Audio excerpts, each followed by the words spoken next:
Now, I'm going to be using a program called Photomodeler, and Photomodeler is a comprehensive photogrammetry package.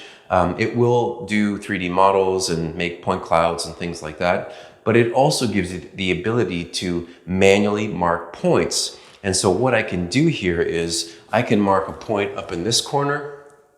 I can mark a point up where the tape meets this corner here. I can go all the way down, hit the corner there, and basically with 4 points, I can create a plane.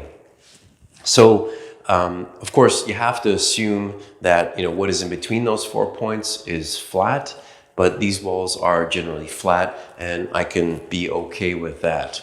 And of course, the walls don't have to be at 90 degrees to each other either.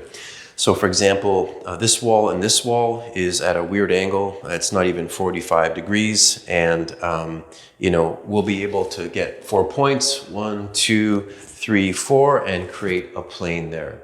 So that's the basic idea and what I'm going to do.